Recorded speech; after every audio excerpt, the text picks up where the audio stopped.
ചിത്രപ്രിയയുടെ മരണം കൊലപാതകം എന്ന് തന്നെയാണ് ഇപ്പോഴും സംശയിക്കുന്നത്.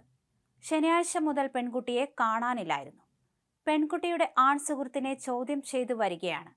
മരണകാരണം എന്താണ് എന്നതിനെക്കുറിച്ച് പോലീസ് ഉടൻ തന്നെ വ്യക്തത വരുത്തും. മൃതദേഹം ഇൻക്വസ്റ്റ് നടപടികൾ പൂർത്തിയാക്കിയ ശേഷം പോസ്റ്റ്മോർട്ടത്തിനായി മാറ്റിയിട്ടുണ്ട്. പോസ്റ്റ്മോർട്ടം റിപ്പോർട്ട് ലഭിച്ചാൽ മാത്രമേ മരണത്തിലെ ദുരൂഹത നീങ്ങുകയുള്ളൂ. ഇതൊരു ആത്മഹത്യയാണോ അതോ മറ്റെന്തെങ്കിലും കാരണങ്ങളുണ്ടോ എന്നതിനെക്കുറിച്ച് പോലീസ് അന്വേഷിക്കുന്നുണ്ട്. ആൺസുഹൃത്തിനെ ചോദ്യം ചെയ്യുന്നതും നിർണായകമായി മാറുകയാണ്. പെൺകുട്ടിയുടെ മരണ വാർത്തയറിഞ്ഞ് നിരവധി പേർ സ്ഥലത്തേക്ക് എത്തിയിരുന്നു. പ്രദേശത്ത് പെൺകുട്ടിക്ക് മറ്റെന്തെങ്കിലും പ്രശ്നങ്ങളോ മറ്റോ ഉണ്ടായിരുന്നോ എന്നതുൾപ്പെടെയുള്ള കാര്യങ്ങളും പോലീസ് വിശദമായി പരിശോധിക്കും.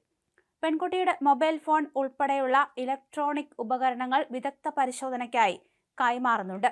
ശനിയാഴ്ച മുതൽ കാണാതായ ചിത്രപ്രിയയെ ചൊവ്വാഴ്ച ഉച്ചയ്ക്ക് 2:30 വീട്ടിൽ നിന്ന് ഏകദേശം 1 കിലോമീറ്റർ അകലെയുള്ള വിജനമായ പറമ്പിൽ ജീർണിച്ച നിലയിൽ കണ്ടെത്തിയത്. മൃതദേഹത്തിന് ഏകദേശം 2 ദിവസത്തെ പഴക്കമുണ്ട് എന്നാണ് പ്രാഥമികമായ നിഗമനം.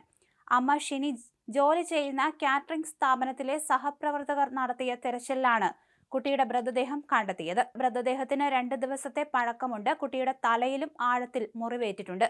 ഇത് കല്ലോ മറ്റ് ആയുധങ്ങളോ കൊണ്ടുണ്ടായ മുറിവാണെന്നാണ് പോലീസ് നിഗമനം.